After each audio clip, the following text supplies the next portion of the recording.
Hi, welcome to Theology, Geek, Fitness. I'm Johnathan Pritchett, and today we are going to talk about commercial gyms versus the home gyms. Here I have a picture of Planet Fitness, and I have a picture of my own home gym right there on the right. That's where I do a lot of my workouts, besides the ones that I do right here in the office. But that's most of my equipment. There's some pieces of equipment that I have in those little cubicle baskets, but other than that, that's you pretty much see what I use. Resistance bands, a dip station, some other stuff, exercise ball. In a future video, is going to go over all the equipment that I use and give my thoughts and reviews of the gear that I have. But for now, I just wanted to give you a little picture of where my home gym is in the house. It's a little area down there by the backyard, and that's where I get it done. I used to work out at Planet Fitness. Those who've watched previous videos, I actually started my weight loss saga. I'm currently on my muscle building saga now, but I started my weight loss saga at Planet Fitness. I think it's a fine gym. They've got all kinds of stuff. I know a lot of people make fun of gyms like Planet Fitness or Anytime Fitness or any of these $10 to $20 budget type commercial gyms, but I think they're fine for most people. I don't think I'll ever go back, but I'll explain why as this video goes, because we're going to compare and contrast, but I'm also going to make an objective claim. So at Theology, Geek, Fitness, obviously, we're believers in God. We're Christian theists, actually. And because God exists, objective truth, goodness, and beauty exist. Now, you can go to some of our YouTube channels of the contributors here, like mine, it's Trinity Radio and Trinity Radio Extra for apologetic type stuff, arguments for God's existence, countering claims against Christianity and so forth. A lot of information there. So on this channel, we just presuppose it because we're already convinced. If you're not convinced, go check out our other channels. Also, because objective truth, goodness, and beauty exist, because they're grounded in God, one kind of gym, as opposed to the other, is objectively better. I'm not saying this is just my preference. I'm saying there is one type of gym that is objectively better than the other kind of gym for most people, even granting people's personal preferences. That's my claim. So for most people, home gyms are objectively better than commercial gyms. I'm not saying this is my opinion. I'm making a claim of objective fact. This is true, regardless of whether anyone believes it or not. Now, I could be proven wrong, but I don't think that this is something that's just subjective in preference. Now, just because there are objective things, there is objective beauty, that doesn't mean you can't have personal preferences, right? So when I say that objective beauty exists, I don't have to deny the beauty of something that is objectively beautiful while saying it doesn't really meet my particular preferences for being attracted to it. I can still say, yeah, objectively that's beautiful, but it's not really my thing. So what I'm saying here is that I am saying home gyms for most people is objectively better than going to a commercial gym like Planet Fitness. That's my claim. That's not my opinion. That's not my personal preference. That's my claim as a statement of fact about the nature of reality. But let's look at some other facts that I think you'll find interesting. According to the International Health, Racquet, and Sports Club Association, 1 in 5 Americans have a gym membership. I've got all this stuff off of a website that links to other websites, the sources there at the bottom. If I remember, and I have a hard time remembering, I'll try to put it in the description as well, but it's there on the PowerPoint. 12% of new members every year to a gym, they join in January, and 80% of those people will quit within 5 months, and 14% have already quit before the end of February. And most gyms lose 50% of their new membership each year within the first 6 months. Only 18% of members of gyms go consistently. The average gym membership in the United States is $58 a year. The average gym member income is that's the median, right? So everyone's either above it or below it, $75,000 a year. Here's a quote: Planet Fitness has around 6,500 members per gym, and the facility can only hold about 300 people at any one time. Commercial gyms need roughly 10 times the members that can actually fit in their fitness facility. So what that tells you is if everyone who was a member at your local gym came at once, you would never be able to accomplish anything. It would be overrun with people. That's why many of them are open 24 hours and they don't look full. But why don't they ever look full? Or sometimes they're super busy and it's really not even at capacity, but it's just everything you want to use is being hogged because it seems to be busy. Well, that's because, most people who have gym memberships don't go, and the ones who do, that 20% of people are consistently, and you're going to hit the busy hour, right? And so, or other times you can go and there's no one there. But they're actually making the bulk of their money on people who go very infrequently or not at all. Less than 50% of all members go to the gym 100 times or more every year. Now, my goal, taking a couple of rest weeks, every so often, I try to work out 240 days a year. That's 5 days a week, 48 weeks out of the 52. So that's the minimum goal to be, and that's for people for younger folks who want to stay in great shape and continue to build their physique, or for older folks like me, the over 40 crowd. I have to work out 5 days a week just to not ever go back to what I used to be, right? That's not getting a lot of work done for 50% of the people who go to the gym 100 days. You say 365, that's less than a third. That's not bad. Yeah, that's most Americans, right? 4 out of 5 Americans don't have a gym membership, and I'd say the majority of those people don't work out at all. I mean, America's got a health problem and an obesity problem and all that kind of thing. So it's not like a lot of people are exercising who don't go to the gym, but those who do go, 100 times or less, which not bad, but not great either. Americans spend $1.8 billion in unused gym memberships every year. That's a lot of money. How much of that is your money if you're watching this and you have a gym membership and you never go or don't go often enough? Some more facts. This one from Finder.com, unused gym memberships. The link, again, at the bottom of the PowerPoint. I will try to put it in the description if I remember to do that kind of thing. Not a YouTube expert. Trinity Radio, I'm the co-host / non-contributor to anything having to do with production.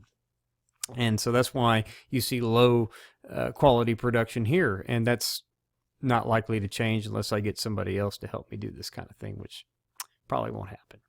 Anyway, more facts. $28.6 billion is spent on gym memberships.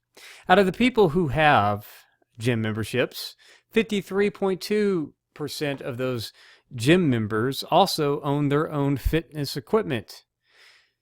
So, over half of the people who have gym memberships also have fitness gear at home. Free weights taking the top spot at 63.47%. Cardio machines, treadmills, ellipticals, things like that. I have a cardio machine too. This is my cardio machine. This is the only, besides the occasional walk, that's my cardio. That little pedal station, because cardio stinks. 55.18%. Jump rope. I have a jump rope too. Man, that thing will kill me after like 5 minutes on, and that's doing 30-second intervals. But 42.18%. Exercise balls. You saw one of those in the picture.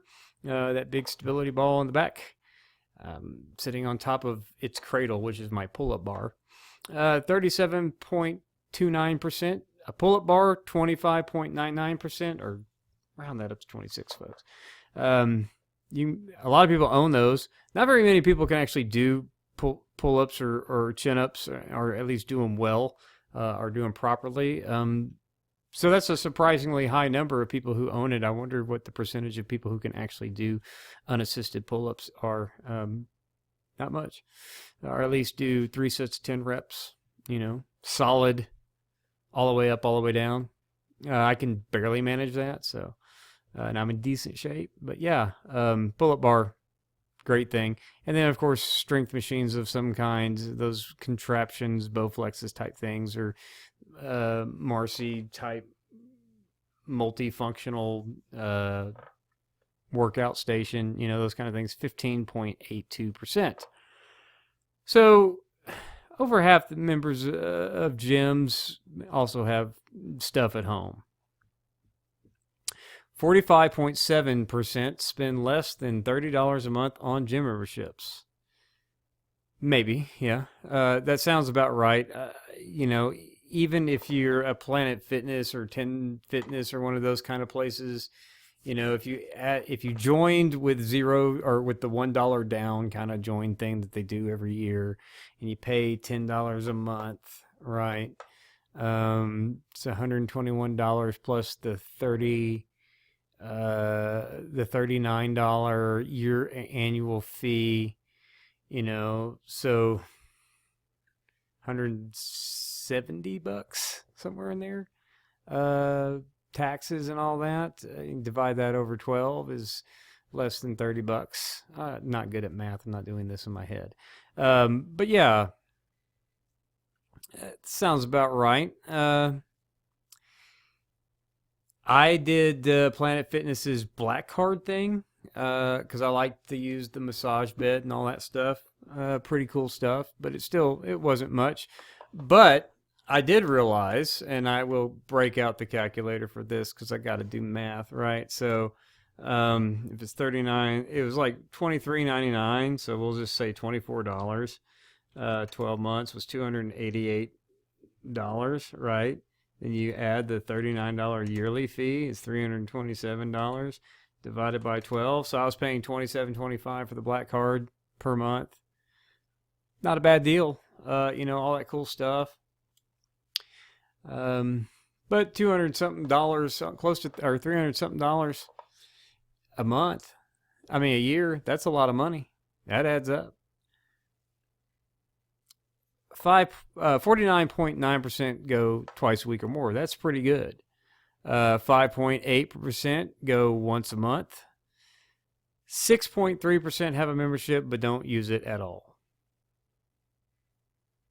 So that's pretty interesting facts. 45.7% pay less than $30. I would have been in that percentage. 10.8% pay between $51 and $70, and 5.40% pay over $90. That's a lot of money per month. But I thought that what I did was a lot of money per month, right? I mean, yeah, $327 a year. Divided by 12, that was, oops, I messed up my math.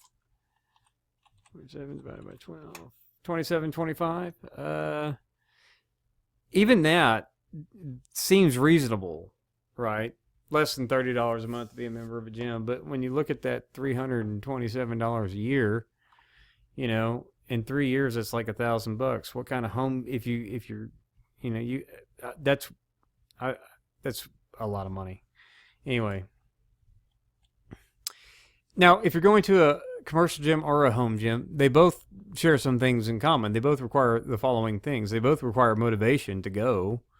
What percentage bracket are you going to be in if you're a gym member, right? So they both require motivation. You have to be motivated to work out, whether it's in your home gym or in a commercial gym. You got to be motivated, or you're just going to be one of those people who quit less than 6 months, in that 50%, or be in that 6% of unused people who pay and continue paying. That's the 6% of people that total up to $1.8 billion a year. That's pretty dumb, right? To just keep paying for a gym membership that you never use, ever. You just pay for it.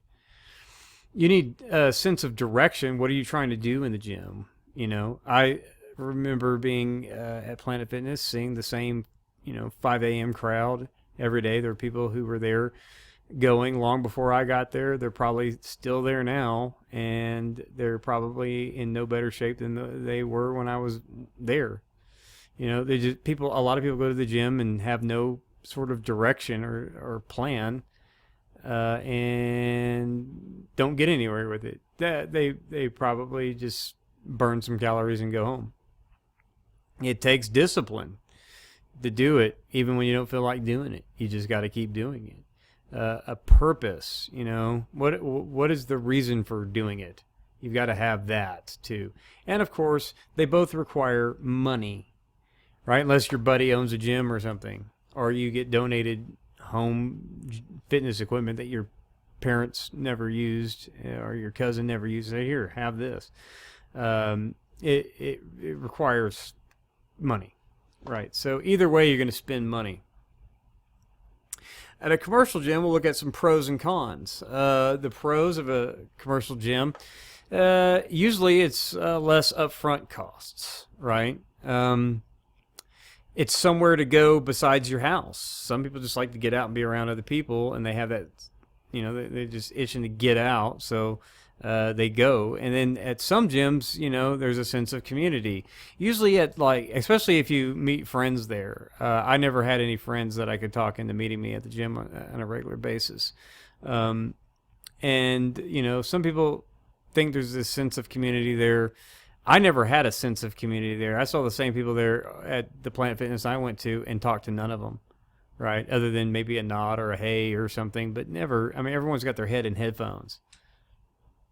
Now, my wife, on the other hand, when she went to Planet Fitness and got on the treadmill, she liked to watch HGTV, but she never did because she started visiting with the ladies that were around her, and they all went at the same time, so they chatted a lot. So some people are just better at community than others. Obviously, I'm terrible at it.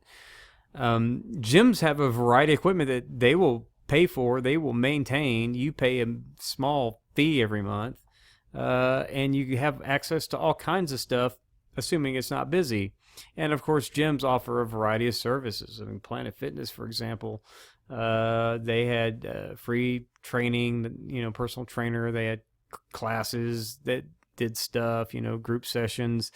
They have tanning. They have massages, like the little massage bed and massage chairs. And then that weird total body enhancement thing, whatever that was. You stand on the plate and red lights shine on your body. I don't know what it was. I did it because I paid for it, whatever. Now, there are cons to commercial gyms as well. It wastes a lot of time. It really does. Not for everybody, but for a lot of people, the commute is time, right? Waiting for a station that you want to use is a waste of time. That's so you may have to wait to get to what you want to do. That's another con, is that it might be crowded and you have to wait on whatever you want to use, especially if you have a strict routine, and then the one thing that you need right there, because you do this, you're sticking to your plan and it's busy, right? They're gross a lot of times. I mean, they say they keep them clean, especially in this post-COVID era, but come on, gyms are gross. Those yearly costs add up, right? $327 is what I was spending a year and what I would be spending now. And of course, there's a lack of privacy. Some people, you don't want to,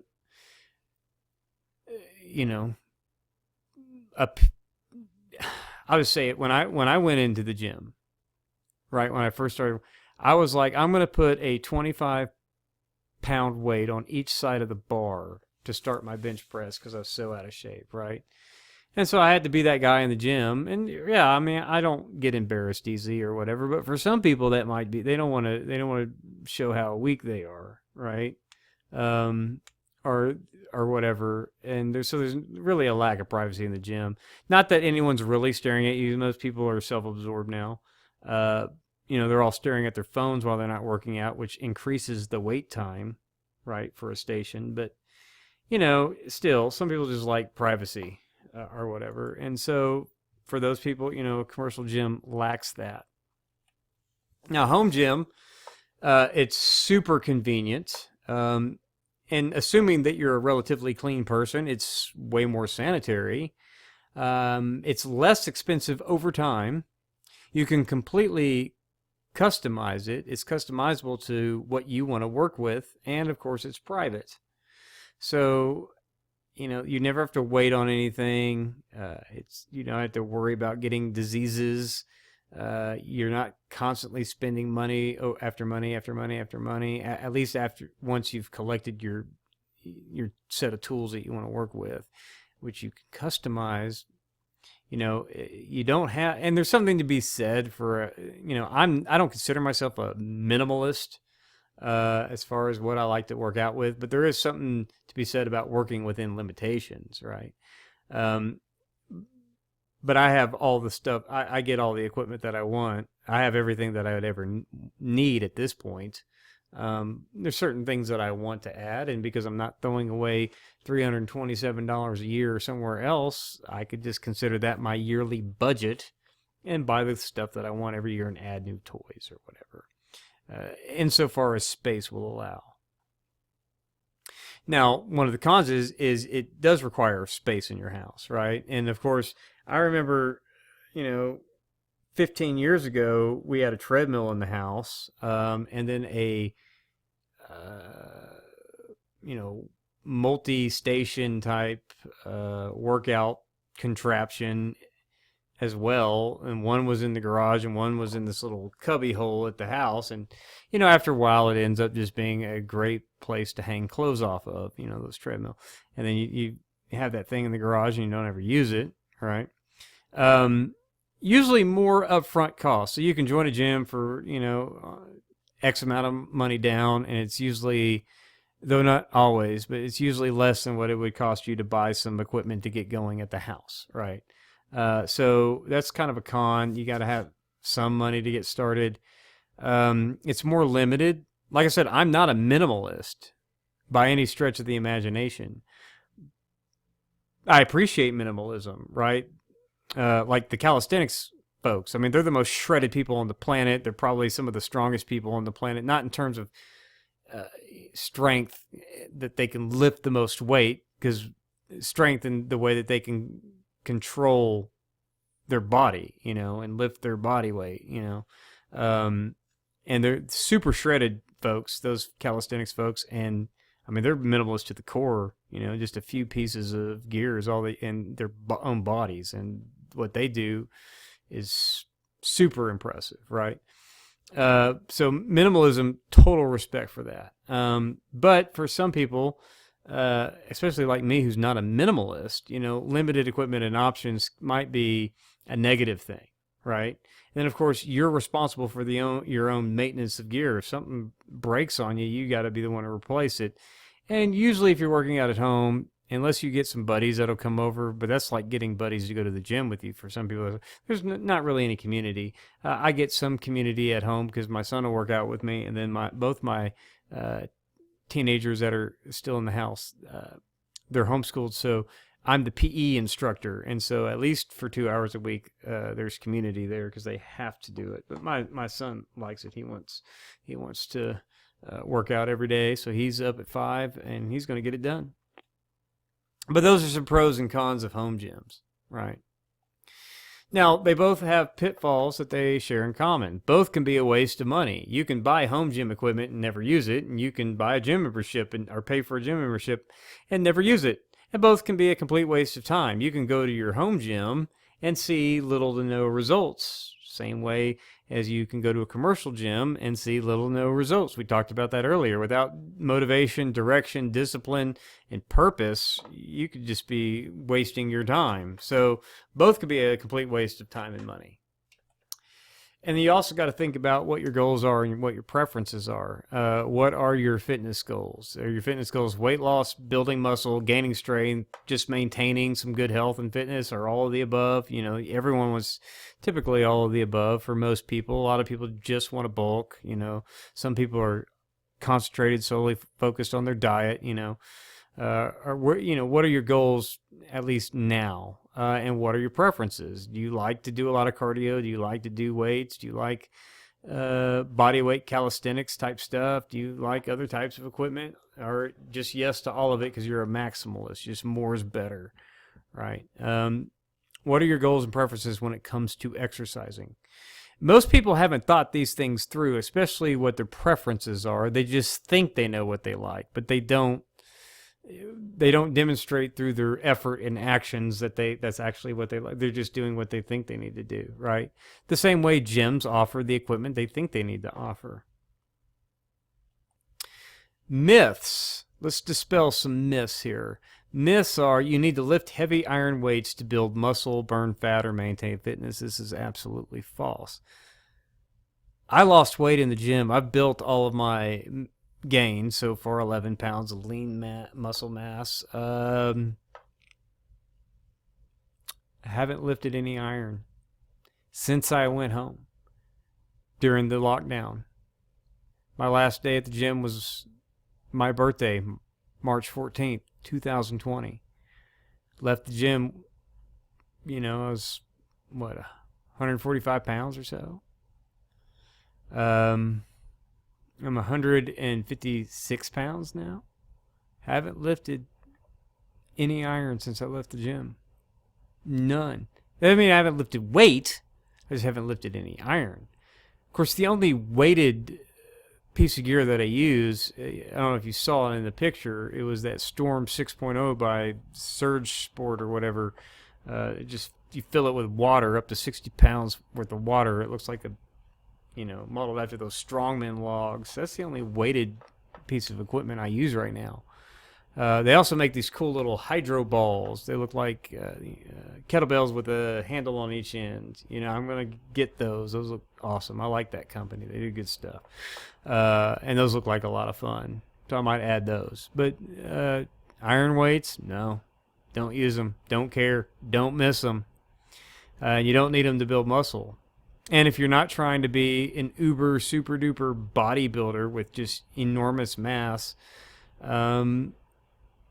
which also require other things, but, I'm never going to need weighted stuff. Now, you can still build muscle without that anyway, but there's this idea that even to get super swole, you need iron weights, and machines, and so you don't.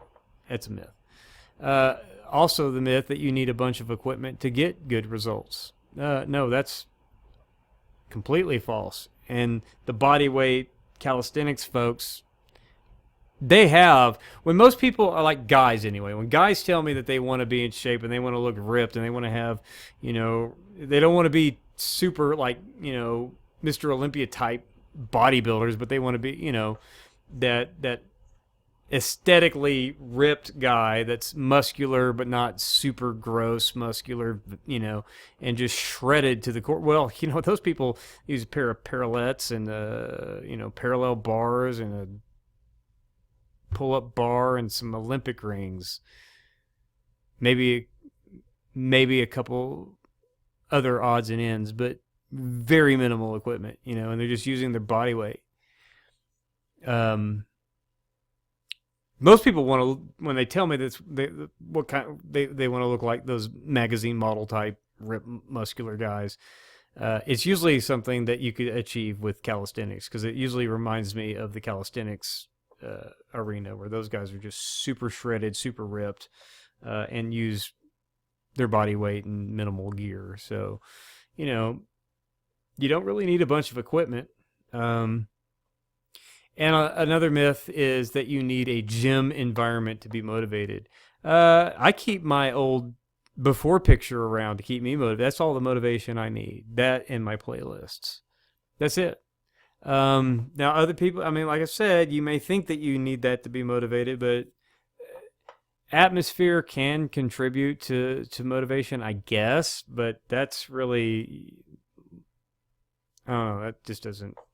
That seems like an odd way to be motivated, to look around, and especially at some commercial gyms where you're not surrounded by like people that are like super, in shape or whatever. It's like, okay, you go to that gym and, you see a bunch of people in as good a shape as you. How's it, that's your motivation? maybe just to outdo them. Wow, that's setting high standards. So I don't know what people think they mean when they say they need a gym environment to be motivated. That's a myth.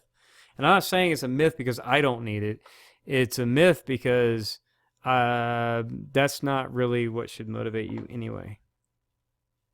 Now, in my experience, I'm going to bring in my experience to this. Most people that I know have at least one piece of equipment for exercise or, some kind of sports activity. Most people have at least one thing, if not multiple things.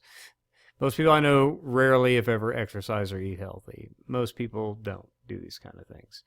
Most people I know still have fitness and health goals, and yet most people I know never seriously bother to do anything to try to achieve those fitness and health goals. Kind of sad. But should they ever find the motivation, the discipline, the direction, the sense of purpose, things like that to actually get on board, my recommendation is that they get a home gym, because home gyms are objectively better for most people, if all things being equal.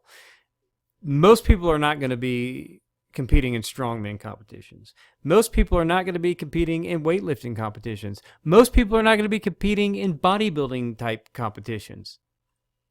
Why are you going to a gym?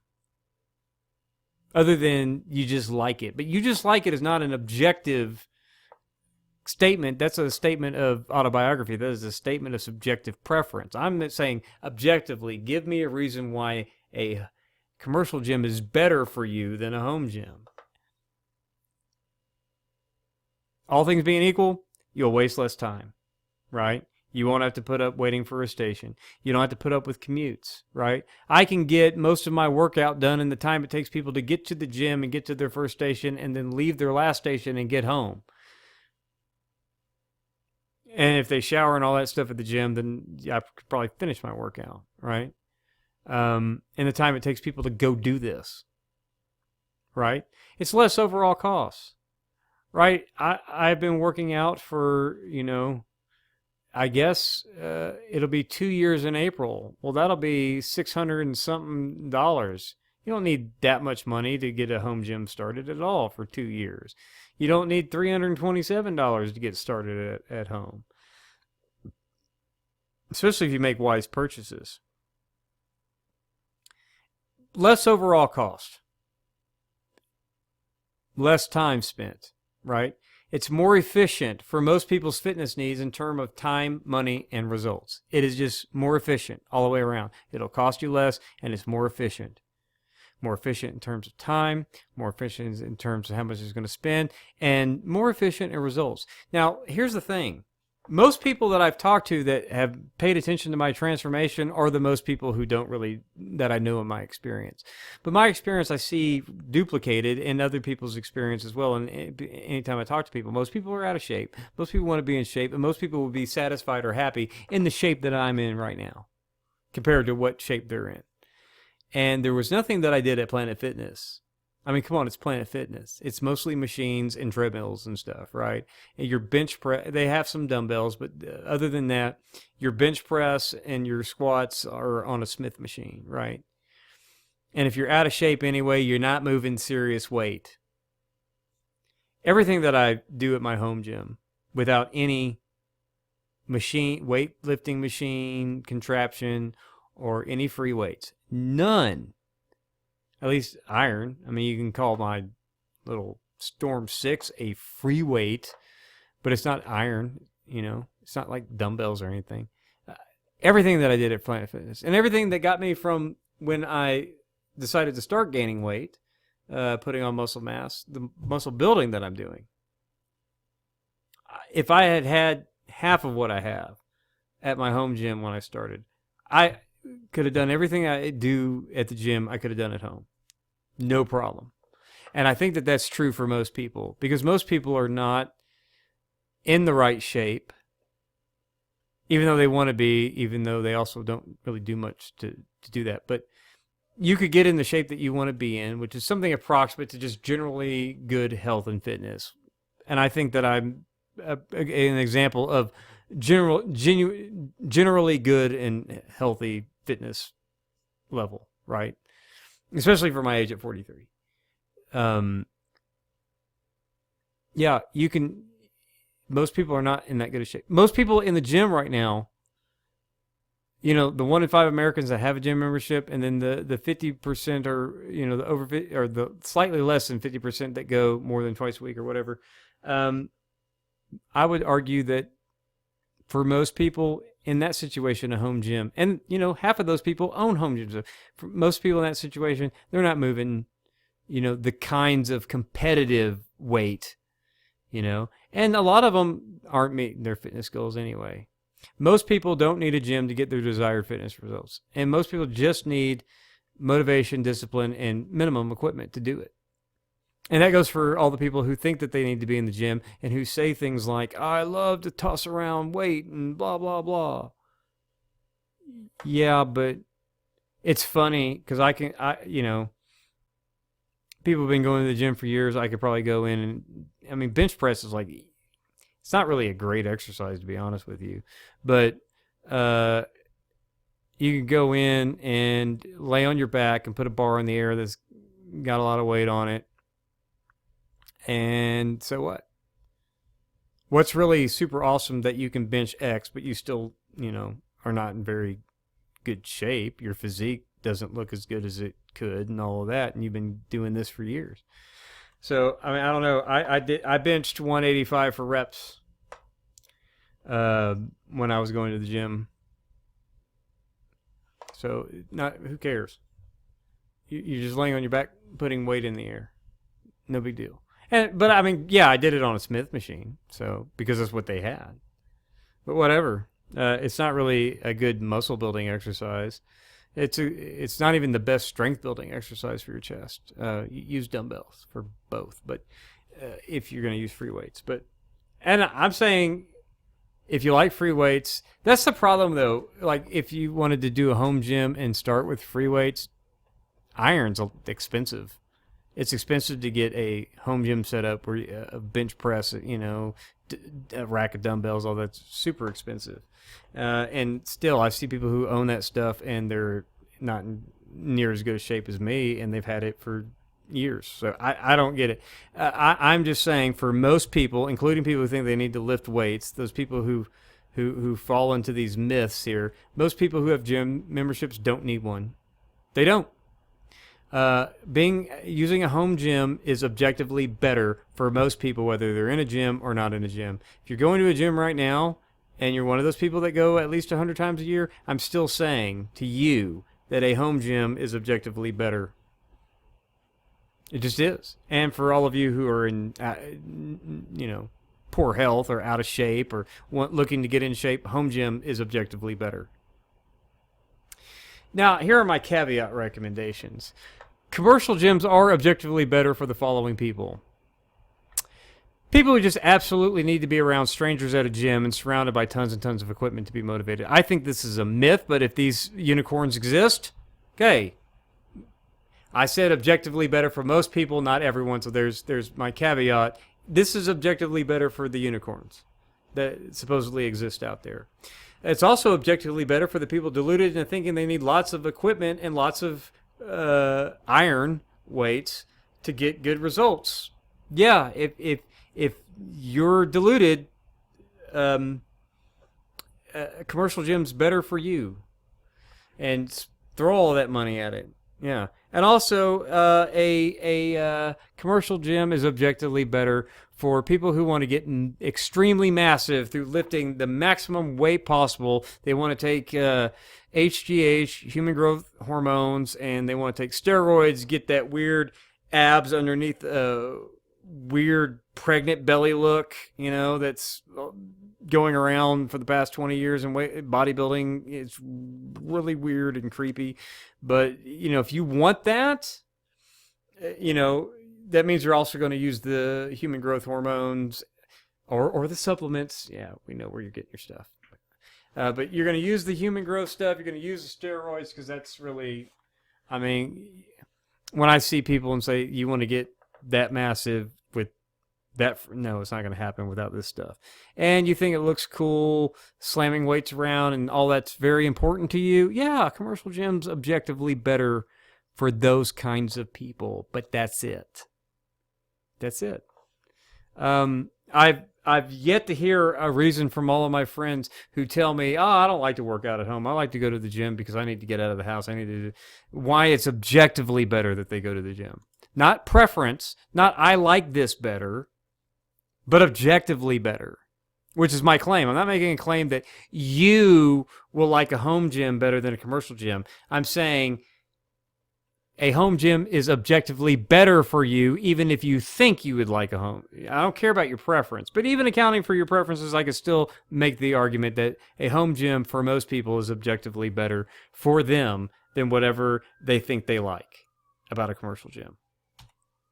So that's it for this edition of Theology, Geek, Fitness. Thank you for watching, and if you completely disagree with my claim, argue about it in the comments. I'm not going to argue or debate it unless we have a formal debate on this against Chris Featherstone, who thinks that he needs to go to a commercial gym. I'd like for him to argue that it's objectively better than a home gym for most people, and we can have that debate formally. But you know, I'm waiting for the objective argument. When you weigh all the facts and you look at the facts of most people, whether they're in a gym or not, you look at the health of most people, whether they're in a gym or not, that a home gym is objectively better than a commercial gym. Haven't heard a single objective claim to the contrary that could defeat my arguments. So there you go. Theology, Geek, Fitness.